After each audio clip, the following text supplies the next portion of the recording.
When we talk about the Narcissist Loyalty Test, it is important to understand that it is not about loyalty in the way most people think of it.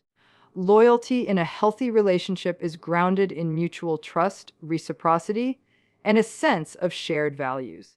It's a two-way street, built on respect, support, and authenticity. But in the world of the narcissist, loyalty is often distorted into something else. It becomes a tool, a mechanism for control, and a test that you will never truly pass. Understanding this reality is crucial if you've ever found yourself tangled in the web of someone who demands loyalty but never offers it in return. The narcissist loyalty test often begins in subtle ways. At first, it might even feel flattering. They might say things like, "I need to know you're on my side," or "You're the only one I can trust." For someone who values closeness and connection, this can sound like intimacy. It can feel like being chosen, like you're special, like you have been given a place of importance in their life. But what it really is the opening move in a game you didn't sign up for. Because this isn't about loyalty in its pure sense. It's about compliance. It's about seeing how much of yourself you are willing to sacrifice, how many boundaries you're willing to let go of, how far you'll bend before you break. The narcissist tests loyalty in ways that are never straightforward. They may create scenarios where you are forced to choose between them and someone else you care about. They may make you prove yourself by tolerating behaviors that are disrespectful, dismissive, or even cruel. They may demand that you stay quiet when they are wrong, that you defend them even when you know their behavior is indefensible. And here is the painful truth: the more you comply, the more they will ask for. The loyalty test is never passed once. It is constant, ongoing, relentless. And the price is always higher than it was before. One of the hallmarks of this loyalty test is the double standard. The narcissist demands loyalty from you, yet they rarely offer it in return. They expect you to stand by them no matter what, but they won't hesitate to abandon you if it serves their ego, their image, or their immediate needs. They will insist that you never betray them, yet they will betray you without hesitation. Through lies, manipulation, and even infidelity. And when you call them out, when you dare to question this hypocrisy, they will turn it back on you. They will say you're overreacting, that you're ungrateful, that you don't understand what real loyalty means. And in those moments, you might start to doubt yourself. You might start to wonder if you really are the problem. That's the design of the test. It's not about loyalty, it's about control through confusion. Over time, the loyalty test becomes a trap that erodes your sense of self. You start measuring your worth not by who you are, but by how well you serve them. You start believing that love means staying quiet, tolerating mistreatment, sacrificing your needs. And the more you do this, the more the narcissist reinforces it. They may reward you occasionally with moments of affection or validation, but only enough to keep you hooked. It's like giving a thirsty person a drop of water, not enough to quench, but enough to keep them reaching. This is what makes the test so insidious. It conditions you to keep giving, to keep proving, to keep erasing parts of yourself in hopes of finally being seen as enough. The irony, of course, is that no matter what you do, the narcissist will always move the goalpost. You may think you've finally proven your loyalty by standing by them in a difficult time, only to find that they now expect even more. You may think you've earned their trust, only to discover they still accuse you of being disloyal. You may think you've demonstrated your commitment, only to find them withholding theirs. The loyalty test is designed to be unwinnable because it is not about loyalty at all. It is about power and about keeping you in a state of constant uncertainty. So, what happens when you stop playing? That's when the narcissist reveals the true depth of their manipulation. If you set a boundary, if you refuse to comply, if you say no, the reaction can be explosive. You may be accused of betrayal. You may be punished with the silent treatment, rage, or even smear campaigns. They may try to convince others that you are the disloyal one, the untrustworthy one. And this can hurt deeply because you know how much you've sacrificed, how much you've tried. But the narcissist cannot see your effort. They can only see their control slipping away. The narcissist's loyalty test also thrives on isolation. They may pit you against your friends, your family, or anyone else who could serve as a support system for you. They might say, if you were really loyal to me, you wouldn't spend so much time with them. Or, they don't really understand you the way I do. Slowly, you may find yourself more and more cut off from others and more deeply entrenched in the world of the narcissist. This isolation makes it harder to see the test for what it really is. Because when the only voice you hear is theirs, it becomes easier to believe their version of reality. But here is where your power lies in seeing the test clearly. When you recognize that the loyalty test is not about love, not about connection, not about building a partnership, but about control, you can begin to step back. You can begin to question the rules of the game. You can begin to see that loyalty, in its truest sense, cannot exist in a relationship where there is manipulation and double standards. True loyalty is not demanded. It is given freely, built through trust and respect. If someone is forcing you to prove your loyalty at the expense of your well-being, that is not love. That is control masquerading as loyalty. Breaking free from the narcissist's loyalty test is not easy. It often means confronting deep fears of abandonment, rejection, and conflict. It may mean walking away from a relationship you have invested so much in. It may mean facing the pain of realizing that the love you thought you had was conditional, transactional, and manipulative. But it also means reclaiming yourself. It means choosing to honor your own values, your own needs, your own dignity. It means saying, I don't have to keep proving my worth to someone who refuses to see it. In reclaiming yourself, you begin to rewrite the narrative of loyalty. Loyalty becomes about staying true to your integrity. It becomes about surrounding yourself with people who respect and value you, not people who use you as a pawn in their games.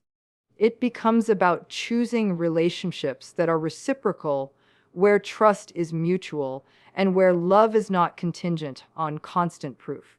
It becomes about being loyal to yourself first.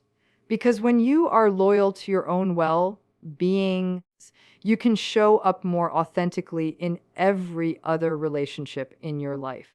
The narcissist's loyalty test is ultimately a lose-lose proposition because it asks you to betray yourself in order to keep their approval. And the moment you betray yourself, you are no longer living authentically. But when you step out of the test, when you refuse to play by those rules, you begin to win in a different way. You win back your clarity. You win back your self-worth. You win back your voice. And you begin to see that the kind of loyalty the narcissist demanded was never real. But the loyalty you cultivate within yourself is the foundation for a life built on freedom, dignity, and genuine connection. Because the truth is, loyalty should never be a weapon. It should never be a leash. It should never be a test you are forced to take again and again. Real loyalty is organic, mutual, and nourishing. And the moment you start believing that you deserve nothing less, is the moment the loyalty test loses its power over you. The narcissist's loyalty test often begins in a way that seems almost innocent, even flattering, which is what makes it so deceptive. They might tell you how important you are to them, how they can only trust you, how no one else understands them the way you do. For someone who craves closeness, who believes in the power of connection, that can sound like love. It can feel like being chosen, like you finally matter to someone on a deep level. But underneath that illusion, there is a very different reality. What they are really doing is laying the groundwork to see how far you are willing to go to meet their needs, how much you will bend to accommodate them, and how quickly you will abandon yourself in the name of proving your devotion. This is not about loyalty in a healthy sense. It is about control. The test is never straightforward. Instead of asking for mutual trust, they set up scenarios where your silence is taken as proof of loyalty, or where your willingness to compromise your own values becomes the measure of how much you care. You may find yourself excusing behaviors that are unkind or unethical, defending them in situations where they are clearly wrong, or putting aside your own needs entirely just to avoid conflict. Every time you comply, they register it as a win, as confirmation that you can be molded and shaped to fit their agenda. And every time you resist, they interpret it as betrayal. What makes this so harmful is that the test is rigged from the start. There is no moment where you pass and earn their lasting trust.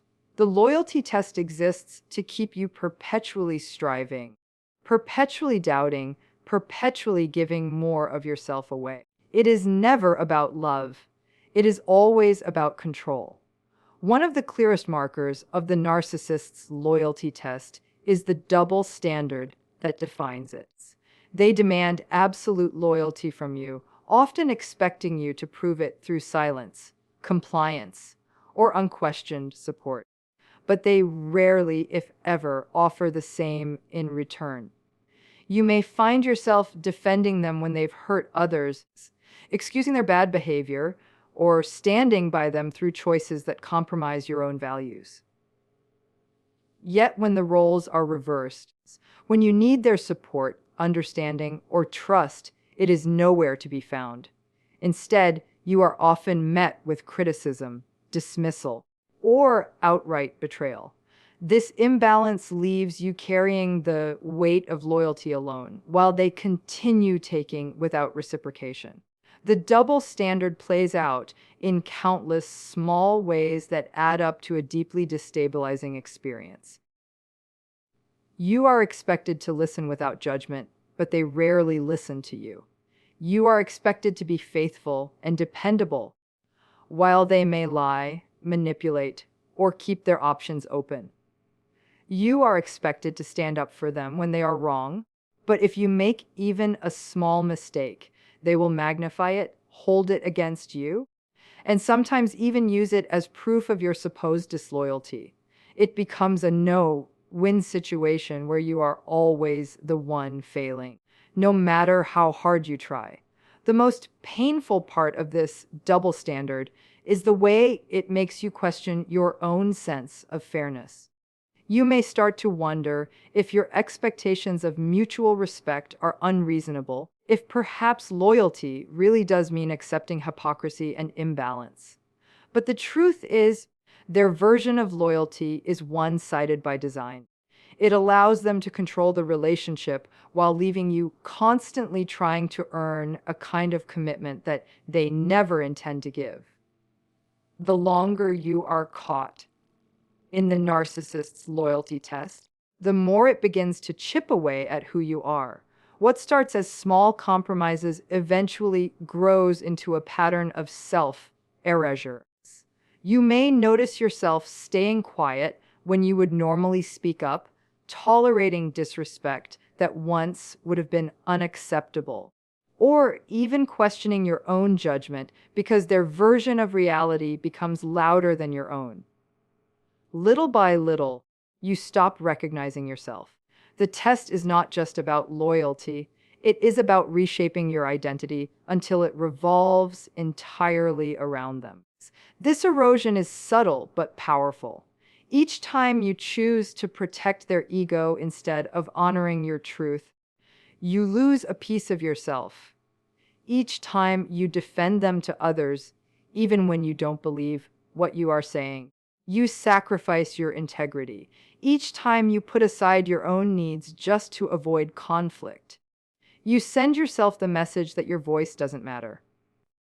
Over time, this conditioning teaches you that love equals self-sacrifice, that loyalty means silence, and that your worth is tied to how well you serve their demands.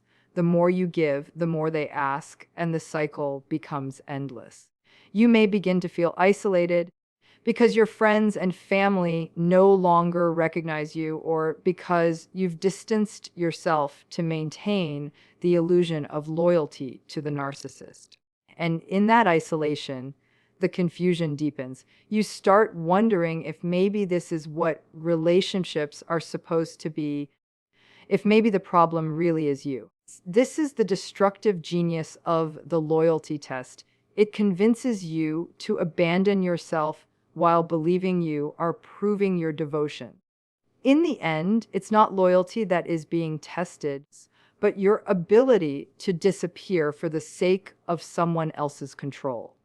The turning point comes when you begin to recognize that the loyalty test is not about proving your worth, but about maintaining their control. That awareness opens the door to reclaiming yourself.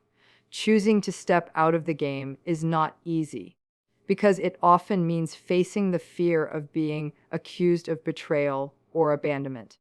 But walking away from their test is the only way to protect your integrity. It begins with realizing that loyalty cannot be demanded. It has to grow naturally out of trust, respect, and mutual care.